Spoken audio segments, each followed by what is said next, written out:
program, Pramila, to say a few words.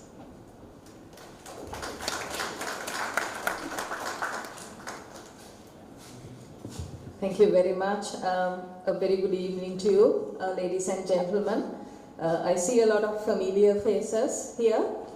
I just want to start off by saying I am a strong advocate of 13 years of school education for two reasons.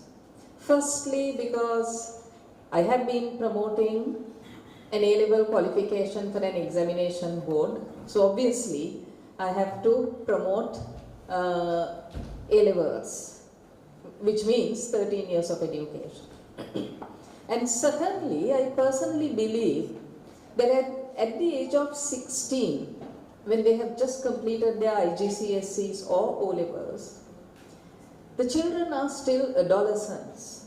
They are just stepping into the adulthood. Now at a time like that, when you take them away from school, it can create some impact, because that's a time their personalities are being shaped.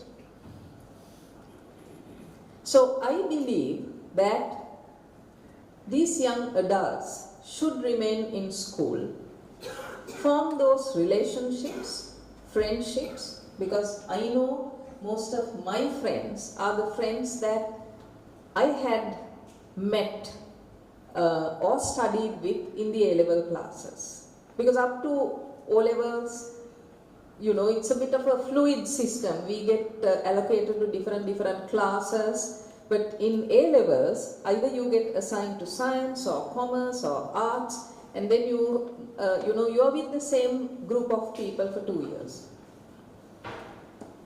But over the last 20 years, I have been promoting A-levels. I have been hearing, at least for the last 10 years, and something that accelerated after COVID, from most of the principals who are here in this room, that the number of students opting to do A-levels is reducing.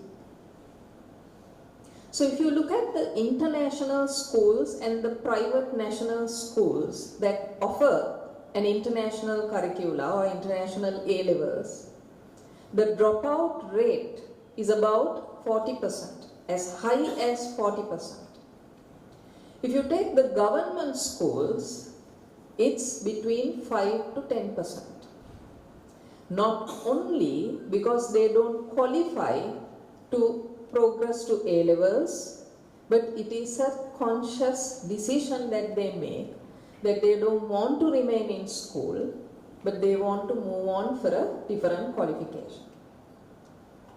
And I have been analyzing this space. Why is this behavior changing? Because when we were young, we wanted to stay in school as long as possible. But now the kids seems to want to leave the moment they finish their IGs or O-levels. So when analyzing this, we came across a few reasons. Number one is everyone is in a hurry. They want to finish their education as soon as possible, including the parents. But there is an underlying reason for this, not only because they want to finish it fast. It's also the economic reasons.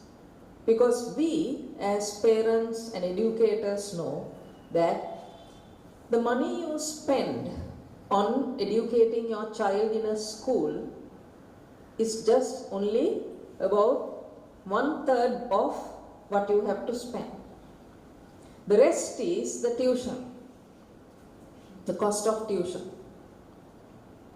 So that's one of the main reasons why even parents encourage. Otherwise, I think parents are quite happy for their children to remain in school for as long as possible. But it's an economic reason, and then we are living in a world where people want to fast track getting a qualification. And then finally, students are also looking at something different, because especially in countries like Sri Lanka and also South Asia, because I've been to schools and schools within South Asia, be it India, Bangladesh, Pakistan, Nepal, Maldives. I know how the school systems work. And going to a school at that age is not sexy anymore. They're looking for something different. So we found that most of the students who are leaving school are opting for a pathway program. But these pathway programs that offer a 100% assignment-based system are sometimes seen by the various education authorities and universities with a little bit of hostility, especially coming from countries like Sri Lanka. Because I think we all have seen in the Sunday newspapers and sometimes even on Facebook and social media, people advertising to do your assignments on your behalf, and they'll charge 75,000 if you want a common assignment. But if you want something unique, it can go up to even 250,000. So we wanted to strike the right balance.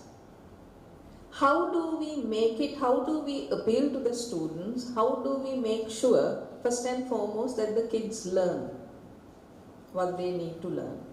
Secondly, how do we make it more appealing for them to stay in school and do this qualification? So the university pathway program that we have come up with at London Met University offers 60% continuous assessment done in the school under the supervision of the teachers. So teachers know that the kids are actually doing the work. They can't suddenly produce some fantastic work, an assignment that they have bought either off the shelf or tailor-made.